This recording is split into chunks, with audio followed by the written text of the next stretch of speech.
Welcome to Kavitha recipe Tamil. இன்றைக்கி Sunday சமையல் ஒரு சிக்கன் பிரியாணி செய்ய போகிறோம். பசங்களுக்கு சிக்கன்னாலுமே ரொம்ப பிடிக்கும். மட்டனை விட சிக்கன் தான் அதிகமாக விரும்பி சாப்பிடுங்க. இதை வச்சு எப்படி செய்யலாங்கிறத பார்க்கலாம் வாங்க. நான் இப்போ 1 கிலோ சிக்கன் நல்லா மஞ்சத்தூள் போட்டு கழுவி சுத்தம் பண்ணி ஒரு 1/4 கிலோ கிரேவி செய்கிறதுக்காண்டி தனியாக எடுத்து வச்சுருக்கேன். ஒரு 3/4 kilo chicken, 1 kilo basmati rice, இதை வச்சு தான் நான் செய்ய போகிறேன். இதுக்கு தேவையான பொருள் என்னென்னு பார்க்கலாம்.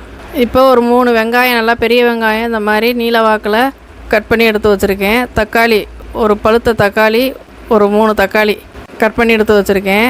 ஏன்னா நம்ம தயிரும் சேர்க்க போகிறோம், லெமனும் சேர்க்க போகிறோம். அதனால் புளிப்பு அதிகமாகிடக்கூடாது, கரெக்டாக இருக்கணும். வெங்காயம் நல்லா பெரிய வெங்காயமாக இருக்குது, அதனால் நான் 3 போதும்னு எடுத்து வச்சுருக்கேன். நீங்கள் பிரியாணிக்கு ஏற்ற மாதிரி எல்லா அளவுகளையும் கூட்டி குறைச்சி சேர்த்துக்கோங்க. இஞ்சி பூண்டு விழுது இஞ்சி கம்மியாக இருக்கணும், பூண்டை விட பூண்டு அதிகமாக இருக்கணும். ஏன்னா இஞ்சி அதிகமாக சேர்ந்துச்சுன்னா கசப்பாயிரும். அதனால் கம்மி பண்ணிவிட்டு அரைச்சி பேஸ்ட்டாக எடுத்து வச்சுருக்கேன்.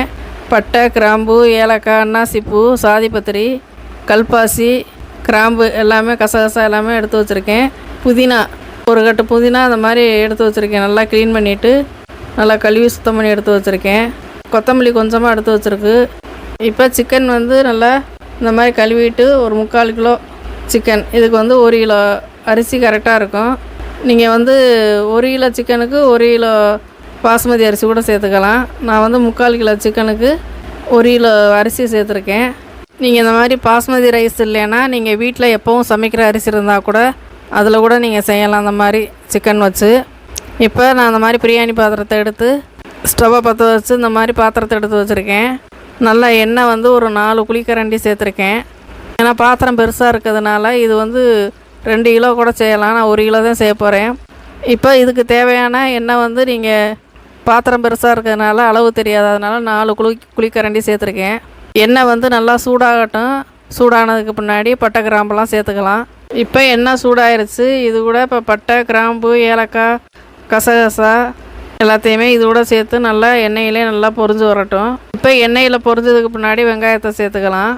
இப்போ எண்ணெயிலே நல்லா இந்த மாதிரி பட்டை, கிராம்பெல்லாம் நல்லா பொரிஞ்சிருச்சு.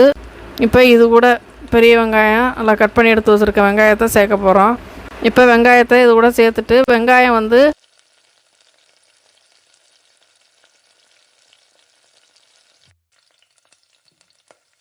நல்லா டார்க் ப்ரௌனாக வரணும். அது வரையும் நீங்கள் பொறுமையாக ஸ்டவ்வை கூட்டி குறைச்சி வச்சு நல்லா வதக்கி விடுங்க. 2 பச்சை மிளகா, 3 பச்சை மிளகா எடுத்து வச்சுருக்கேன் 1 கிலோ சிக்கனுக்கு. இந்த மாதிரி நல்லா கலந்து விட்டுக்கோங்க. ஒரு 6-7 நிமிஷம் ஆகும் வெங்காயம் நல்லா வதங்குறதுக்கே. அது வரையும் நீங்கள் பொறுமையாக கூட்டி குறைச்சி வச்சு நல்லா பொறுமையாக இந்த மாதிரி நல்லா வதக்கி விட்டுக்கிட்டே இருங்க எண்ணெயிலே. நல்லா வெங்காயம் நல்லா இந்த மாதிரி வதங்கணும். அது வரையும் நீங்கள் வெயிட் பண்ணி பொறுமையாக இந்த மாதிரி வதக்கிக்கிட்டே இருங்க. இந்த மாதிரி வதக்கி செய்கிறப்ப தான் பிரியாணி நல்லாயிருக்கும், டேஸ்ட்டாக நல்லாயிருக்கும். எல்லாமே கம்மியாக இருக்குது.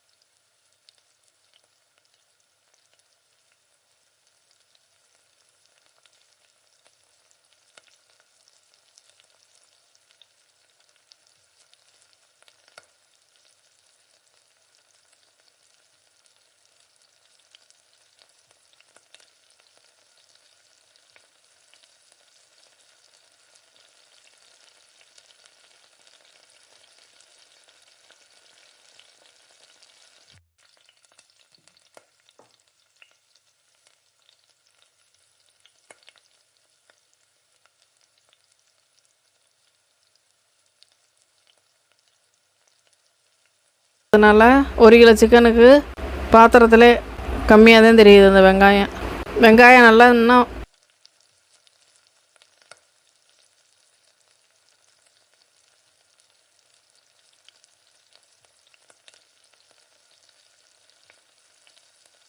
கொஞ்சம் வதங்கணும். அது வரையும் வெயிட் பண்ணி பொறுமையாக அந்த மாதிரி வதக்கி விடுங்க. நல்லா பச்சை வாசனையெல்லாம் போய் நல்லா வதங்கி வரணும். இந்தளவுக்கு வதங்கி வந்திருக்கு. இப்போ நம்ம தக்காளி, இஞ்சி பூண்டெல்லாம் சேர்த்துக்கலாம். இந்தளவுக்கு வதங்குறப்ப தான் நம்ம சேர்க்கணும்.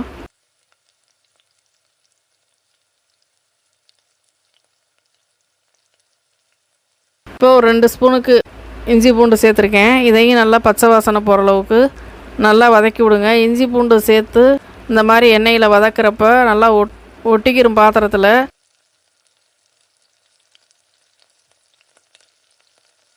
நீங்கள் ஒட்டாத அளவுக்கு நல்லா இந்த மாதிரி கலந்து விட்டுக்கோங்க. இப்போ தக்காளி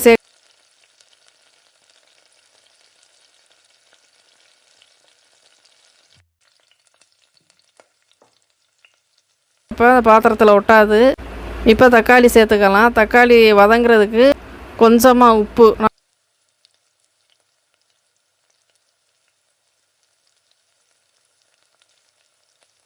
கொஞ்சம் கல் உப்பு சேர்த்துருக்கேன். நீங்கள் எந்த உப்பு இருந்தாலும் பரவாயில்ல சேர்த்துக்கோங்க. உப்பு சேர்த்து வதக்கிறப்ப கொஞ்சம் சீக்கிரமே வதங்கிக்கிறோம். இப்போ அடி பிடிச்சா கூட இந்த மாதிரி கரண்டியை வச்சு நல்லா சுரண்டிட்டு இந்த மாதிரி தக்காளியை இந்த மாதிரி சேர்த்து நல்லா இந்த மாதிரி உப்பு போட்டு வதக்கிக்கலாம். தக்காளி வெங்காயம் தக்காளி நல்லா வதங்கினாதே நல்லாயிருக்கும். அது வரையும் தக்காளி வதங்கிறதுக்கு முன்னாடி எல்லாத்தையும் சேர்க்காமல் நல்லா வதக்கி விட்டதுக்கு பின்னாடி நல்லா சேர்த்துக்கோங்க. நல்லா இந்த மாதிரி கிரேவி மாதிரி வரணும். தக்காளியெல்லாம் நல்லா வதங்கி இந்தளவுக்கு வதங்கினதுக்கு பின்னாடி ஒரு கைப்பிடி புதினா கொத்தமல்லி இந்த மாதிரி கொஞ்சமாக எடுத்து இது கூட சேர்த்துக்கோங்க. புதினா அதிகமாக சேர்த்துக்கிருவேன். கொத்தமல்லி மட்டும் கொஞ்சம் கம்மியாக சேர்த்துருக்கேன். நல்லா வதக்கி விட்டுக்கணும். அப்படியே எண்ணெயிலே நல்லா வதக்கி விட்டுக்கோங்க. இந்த மாதிரி எல்லா பொருளும் சேர்த்து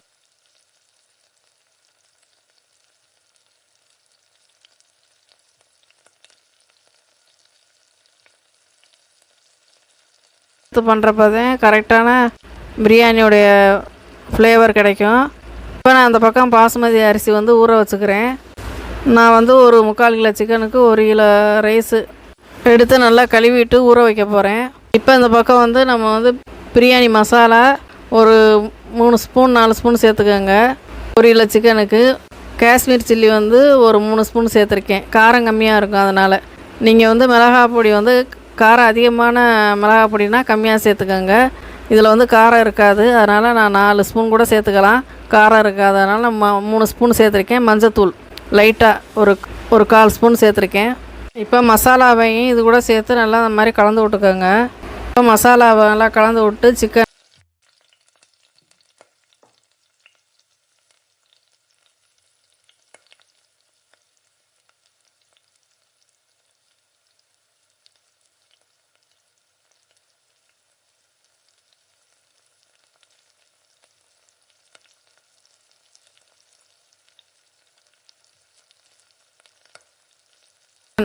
இது கூட சேர்த்து சிக்கனை நல்லா கலந்து விட்டு வேக வைக்கணும்.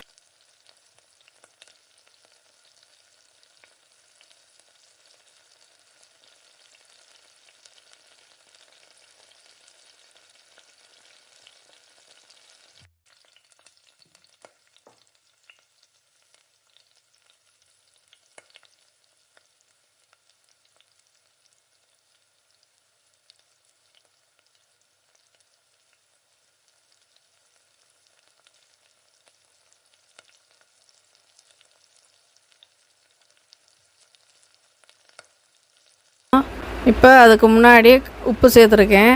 கொஞ்சமாக ஏற்கனவே நம்ம தக்காளி வதங்குறப்போ கொஞ்சமாக சேர்த்தோம். இப்போ கொஞ்சம் சேர்த்து சிக்கன் வேகிறதுக்கு இன்னும் கொஞ்சம் சேர்த்துக்கலாம். சேர்த்து நல்லா கலந்து விட்டுட்டு கொஞ்சமாக தண்ணி ஒரு 1/2 கிளாஸு ஒரு 1/2 டம்ளர் சேர்க்க போகிறேன். நம்ம பிரியாணி அரிசி சேர்க்குறப்ப அளவை கம்மி பண்ணிக்கிடலாம். இப்போ ஒரு 1/2 கிளாஸு சேர்க்க போகிறோம் கறி வேகிறதுக்கு.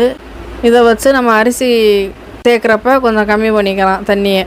இப்போ கொஞ்சமாக உப்பு சேர்த்து நல்லா கலந்து விட்டு இப்போ அந்த 1/2 கிளாஸு தண்ணி இந்தளவு சேர்த்துருக்கேன். சேர்த்து கலந்து விட்டு ஒரு 5 நிமிஷம் 6 நிமிஷம் நல்லா சிக்கன் வேகட்டும். அது வரையும் நம்ம மூடி போட்டு ஸ்டவ்வை லோ ஃப்ளேம்லேயே வச்சுட்டு நல்லா கலந்து விட்டு லோ ஃப்ளேம்லேயே வச்சுட்டு மூடி போட்டு வச்சுக்கலாம். இப்போ ஒரு 6-7 நிமிஷம் ஆயிடுச்சு. சிக்கன் வெந்துருச்சான்னு செக் பண்ணிவிட்டு நம்ம இது கூட அரிசி ஊற வச்ச அரிசியை நல்லா தண்ணியே இல்லாமல் ஒட்டை வடிச்சிட்டு இது கூட கலந்து விடலாம். இப்போ சிக்கன் வெந்துருச்சு. ஒரு 3/4 அளவு வெந்திருக்கு சிக்கன். இப்போ பாசுமதி அரிசி நல்லா கழுவி நல்லா தண்ணியெல்லாம் ஒட்ட வடிச்சிட்டு இப்போ இந்த பாத்திரத்துலேயே இந்த மாதிரி சேர்த்து விட்டுக்கலாம். சேர்த்து விட்டு அப்படியே மசாலாவிலே ஒரு 2 நிமிஷம் அப்படியே கலந்து விட்டு அப்படியே இருக்கட்டும். திரும்ப நம்ம தண்ணி சேர்த்துக்கலாம்.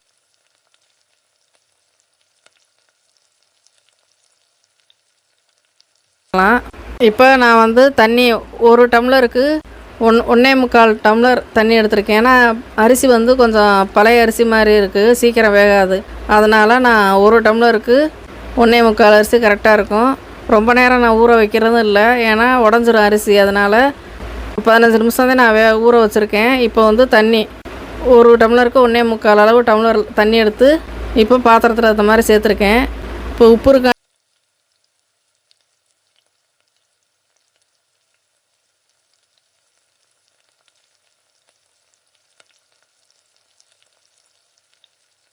செக் பண்ணிவிட்டு கம்மியாக இருந்தால் கொஞ்சம் சேர்த்துக்கலாம். கம்மியாக இருக்குது.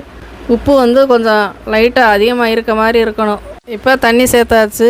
தண்ணி வந்து கொஞ்சமாக லைட்டாக அதிகமாக இருக்க மாதிரி இருக்கணும் உப்பு. அப்போ தான் கரெக்டாக இருக்கும் அரிசி சேர்க்குறப்ப.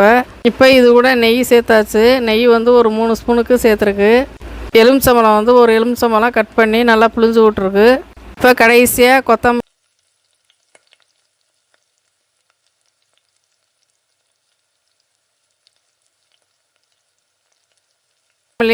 புதினா இருந்துச்சுன்னா நீங்கள் இந்த மாதிரி நெய் வாசனை தெரியாமல் இருக்கிறதுக்கு கடைசியாக அந்த மாதிரி தூவி விட்டுட்டு நல்லா கொதி வர்ற டயத்தில் ஒரு மூடி போட்டு ஒரு 10 நிமிஷம் அப்படியே வேக விட்ருங்க. இப்போ நீங்கள் ஒரு 5 நிமிஷம்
நல்லா அதிகப்படுத்திட்டு ஸ்டவ்வை அப்புறம் லோ ஃப்ளேமில் மாற்றிடுங்க. மாற்றிட்டு தம் கட்டுறப்ப தண்ணி கொஞ்சம் கம்மியாக தான் இருக்கணும். அந்த டயத்தில் தான் நம்ம தோசைக்கல்லை நல்லா சூடு பண்ணிவிட்டு இந்த பாத்திரத்தை மாற்ற போகிறோம். இப்போ பிரியாணி தட்டை போட்டு நல்லா இந்த மாதிரி ஸ்டவ்வை அதிகப்படுத்திட்டு இந்த மாதிரி மூடி போட்டு வச்சுருக்கேன். இப்போ ஒரு 5-6 நிமிஷம் ஆயிடுச்சு. இப்போ செக் பண்ணி பார்க்கலாம் இடையில. இப்போ அந்தளவுக்கு தண்ணியோடு இருக்குது பாருங்கள்.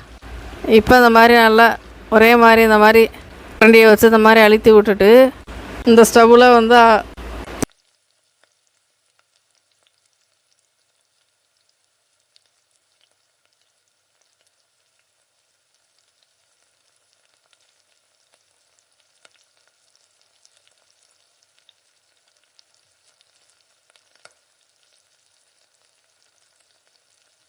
தோசைக்கல்லை வச்சு நல்லா சூடு பண்ணிவிட்டு நம்ம மாற்றி வச்சுக்கலாம். மாற்றி வச்சு ஒரு 10 நிமிஷம் அப்படி நல்லா சூட்டில் அந்த தோசைக்கல்லுடைய சூட்டில் வேகட்டும். அப்போ தான் அடி பிடிக்காமல் நல்லா அரிசி உடையாமல் வரும். ஒரு 10 நிமிஷம் ஆயிடுச்சு. இப்போ பிரியாணி ரெடி ஆயிடுச்சு. இப்போ நம்ம உடச்சி பார்க்கலாம். இப்போ கரெக்டான பக்குவத்தில் பிரியாணி ரெடி ஆயிடுச்சு. நீங்களும் இந்த மாதிரி தம் கட்டி பாருங்கள். இந்த மாதிரி வீட்டில் பிரியாணி இந்த மாதிரி செஞ்சு பாருங்கள். அப்படியே ஹோட்டல் சுவையிலேயே இருக்குது. ரொம்ப நல்லாயிருக்கு. குழந்தைங்களும் நல்லா விரும்பி சாப்பிடுங்க. சண்டேனாலுமே பிரியாணி ஞாபகம் தான் வரும் குழந்தைங்களுக்கு. அதனால் இந்த மாதிரி எப்போயாவது மாதத்தில் ஒரு தடவை 2 தடவை இந்த மாதிரி செஞ்சு கொடுங்க. இப்போ இது கூட கிரேவி சிக்கன் கிரேவியும் செஞ்சு பிரியாணிக்கு வந்து ஒரு சிக்கன் கிரேவி ரொம்ப நல்லாயிருக்கும். இந்த மாதிரி நீங்களும் செஞ்சு பாருங்கள். இந்த சிக்கன் கிரேவி வந்து வீடியோ வந்து நாங்கள் ஏற்கனவே நம்ம சேனலில் அப்லோடு பண்ணியிருக்கோம். போய் செக் பண்ணி பாருங்கள். இந்த வீடியோ பிடிச்சிருந்தா லைக் பண்ணுங்கள், ஷேர் பண்ணுங்கள், மறக்காமல் சப்ஸ்கிரைப் பண்ணிடுங்க, ஹைப் பண்ணிடுங்க.